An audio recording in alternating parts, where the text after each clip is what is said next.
What do Falcons do? Rise up. Welcome to Rise Up Reactions, the show where we talk all things Falcons, NFL, Georgia sports, and general the sports news of the day. I'm your host, Dr. Lee Denning, the Golden Hard Dog. Guys, just want to take a quick moment to say I apologize for not being able to live stream through YouTube and having to go through Facebook last night.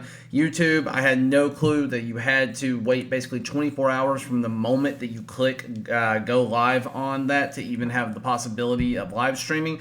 Didn't know that was a thing. Still very curious why that's a thing.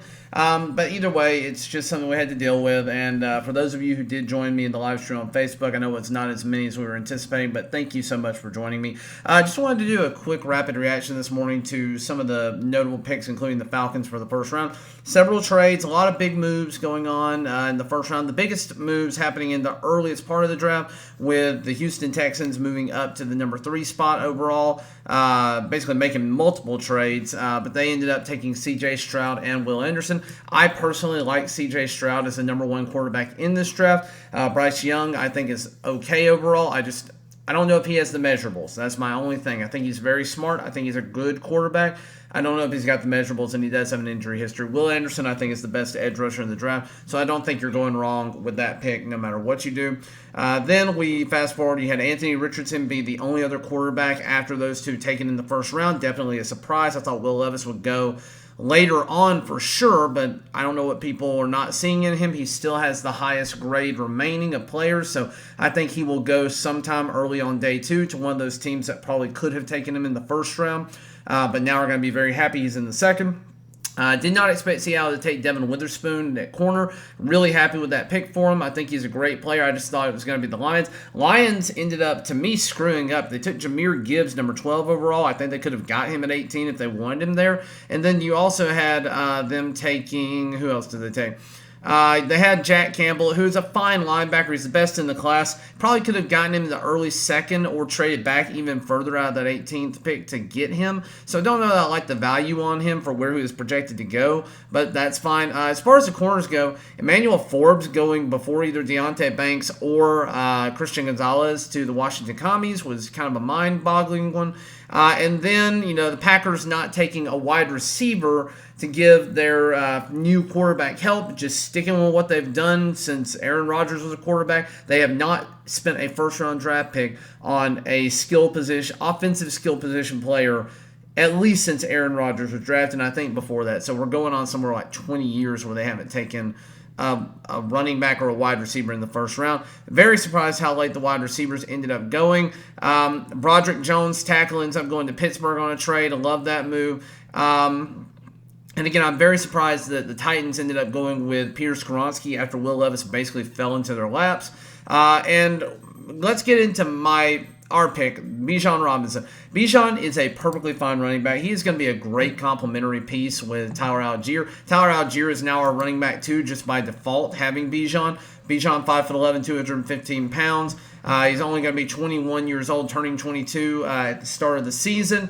Going to be a great player for us. Last year, he had 1,575 yards on 257 attempts. He did have 314 receiving yards on 19 receptions, so he can catch the ball. Had a little bit better receiving options back in 2021. He's been a high-grade player for 3 years in a row now. Played well against every single team except TCU last year. And again, Texas played good football overall. They're on the rise again, definitely, with especially with some of the things that are happening where you can basically pay players now.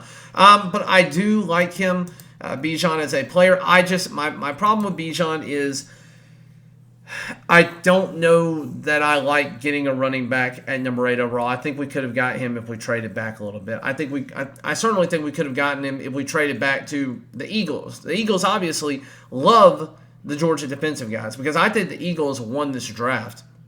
The Chicago Bears blew my mind trading back and taking Darnell Wright when the guy that they had been linked to for a long time in the early part of the draft, Jalen Carter, was still available to them when he fell to them at 9. Kind of crazy to me that he was still there and that they moved back to take not even the best tackle in the draft.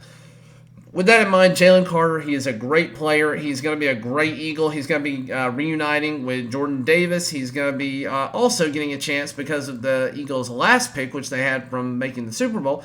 They're going to get Nolan Smith, who, again, is a pretty solid pick. A little bit undersized for edge for what you're looking for in the NFL, but just a high NFL IQ player. A little bit of an injury risk, but he is ranked out by PFF as a number 2 edge rusher in this class. Was supposed to go around 12, 13, and he ended up going 30.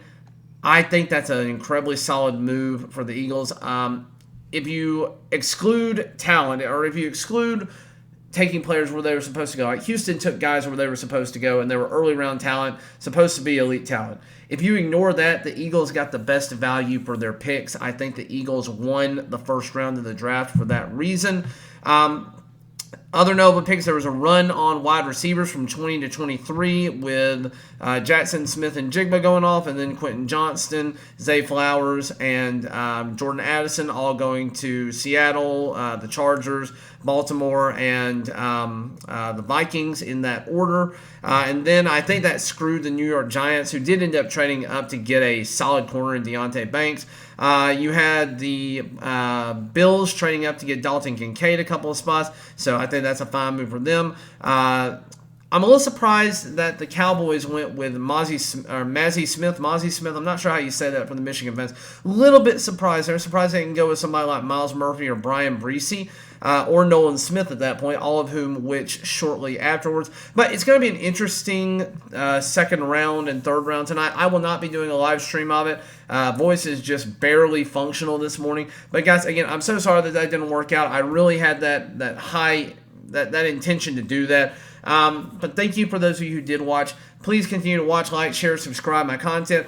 This will just be my reaction to the first round. I will have a reaction to the second and third round probably Saturday, possibly even super late tonight, though I don't think that's going to end up happening. And then I will probably on Monday make a video recapping the entire draft from a Falcons perspective. But thank you guys all for watching, liking, sharing, subscribing. As always, rise up.